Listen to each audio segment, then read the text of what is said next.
My wife and I had been married for 15 years. I had a good job, 2 kids, and my wife was a homemaker. We owned 2 apartments that we inherited from our parents, which we rented out for a decent income. This allowed my wife not to work since her job as a homemaker took up a lot of her time. We decided it was better for her to stay at home and focus on raising our children. Life flowed like a calm stream of happiness. I couldn't even imagine that my family life would crumble in an instant. It was a spring evening. I was at home, having tea with my wife Emily and her friend Diana. The setting sun was struggling to peek through the semi-closed curtains, creating a cozy atmosphere.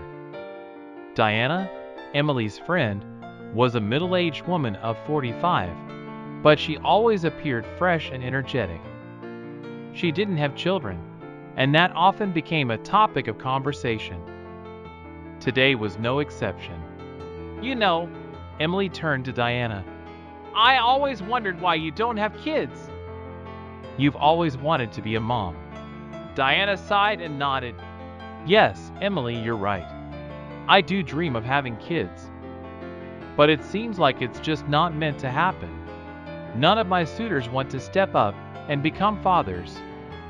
It's even become comical they take back all their contraception after spending a night at my place, thinking I'll use it against them." "What about artificial insemination?" Emily asked. "Yes, I've thought about that. But it's such a complicated and expensive procedure," Diana replied. "And on top of that, you wouldn't even know who the father is. What if it turns out to be some unstable person?" "There are so many of those nowadays." At this point, Emily looked at me and smiled. "How about trying a different approach? For instance, Mark could help." For a moment, I didn't grasp the conversation and thought it was some odd joke. But Emily's gaze was serious, and I realized she was serious. "What are you talking about?" I asked, trying to understand.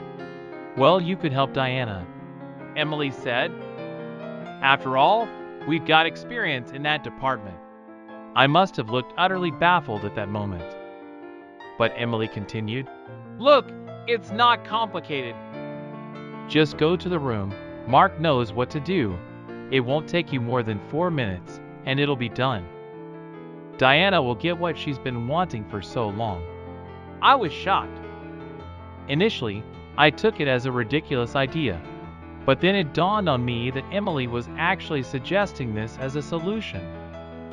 Absurdity was racing through my mind. "Emily, are you out of your mind?" I exclaimed, trying to hide my embarrassment.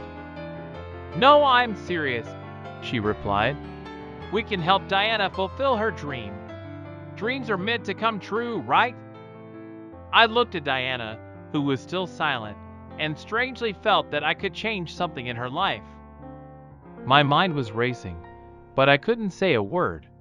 "Let's give it a try," I said, as if my body was acting on its own. Emily hugged me and smiled at Diana. "Well, what do you say, dear? Ready?" Diana nodded.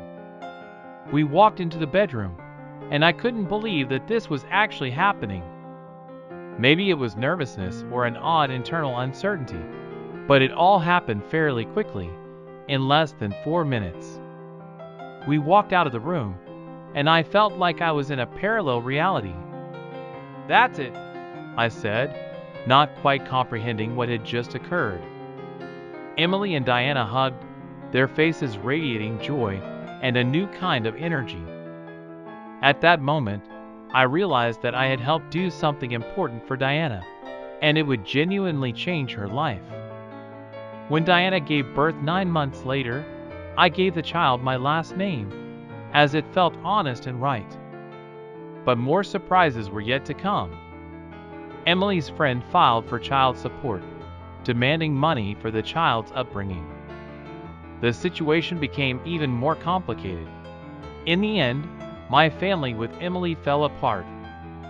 This whole story, which started as an attempt to help Diana, led to us losing each other.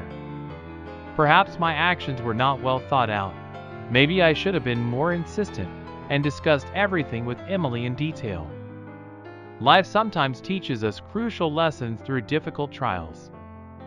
Today, I live alone, divorced from Emily, and she moved with the kids to one of the apartments we used to rent out. This story will always serve as a reminder that even the noblest intentions can lead to unpredictable consequences.